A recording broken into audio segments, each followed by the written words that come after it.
வள்ளலார் அருளிய அருட்பெருஞ்சோதி அகவற்பாவின் 111 முதல் 120 வரையிலான வரிகளுக்கான எளிய தமிழ் விளக்கம் இதோ. 111. எம்மது மெம்மிறை என்ப உயிர்த்திரள் அம்மத மென்றரு லருட்பெருஞ்சோதி. உலகில் உள்ள உயிர்கள் அனைத்தும் எந்த மதத்தைச் சார்ந்து எந்த இறைவனைத் தொழுகின்றனவோ அந்தந்த மதமாகவும் அந்தந்த இறைவனாகவும் விளங்குவது அருட்பெருஞ்சோதி. எல்லா மதங்களிலும் ஒளியாயிருப்பது இறைவனே என்பது பொருள். 112. கூறிய கருநிலை குலவிய கீழ்மேல் ஆரிய லெனவுரை எருட்பெருஞ்சோதி. உயிர்களின் பிறப்புக்கு ஆதாரமான கருநிலை மற்றும் உடலின் 6 ஆதாரங்கள், மூலாதாரம் முதல் ஆக்கினை வரை பற்றிய உண்மைகளை எனக்கு உணர்த்தியது அருட்பெருஞ்சோதி. 113. எண்டர முடியா திலங்கிய பற்பல அண்டமு நிறைந்தொளி ரருட்பெருஞ்சோதி. எண்ணிக்கையற்று கிடக்கின்ற பல கோடி அண்டங்கள் அனைத்திலும் நீக்கமர நிறைந்து பேரொளியாய் ஒளிர்ந்து கொண்டிருப்பது அருட்பெருஞ்சோதி. 114. சாரியர்க்கெல்லான் தாரக மாம்பரை யாரியர்க்குயிரா மருட்பெருஞ்சோதி.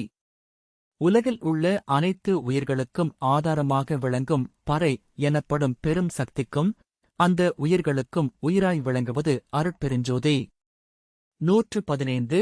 வாழினி டூழி வாழியின் ரோங்குபே ராழியை அளித்த வருட்பெருஞ்சோதி.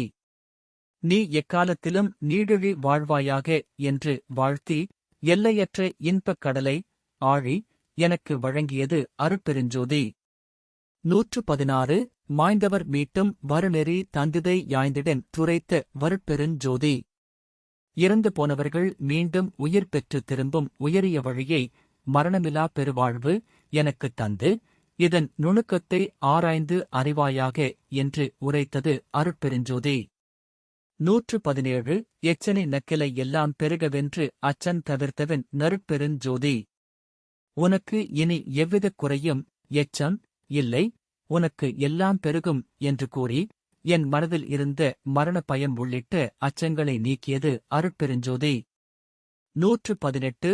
நீடுக நீயே நீளுல கனைத்தும்னின் திராடுக வென்றவன் நருட்பெருஞ்சோதி.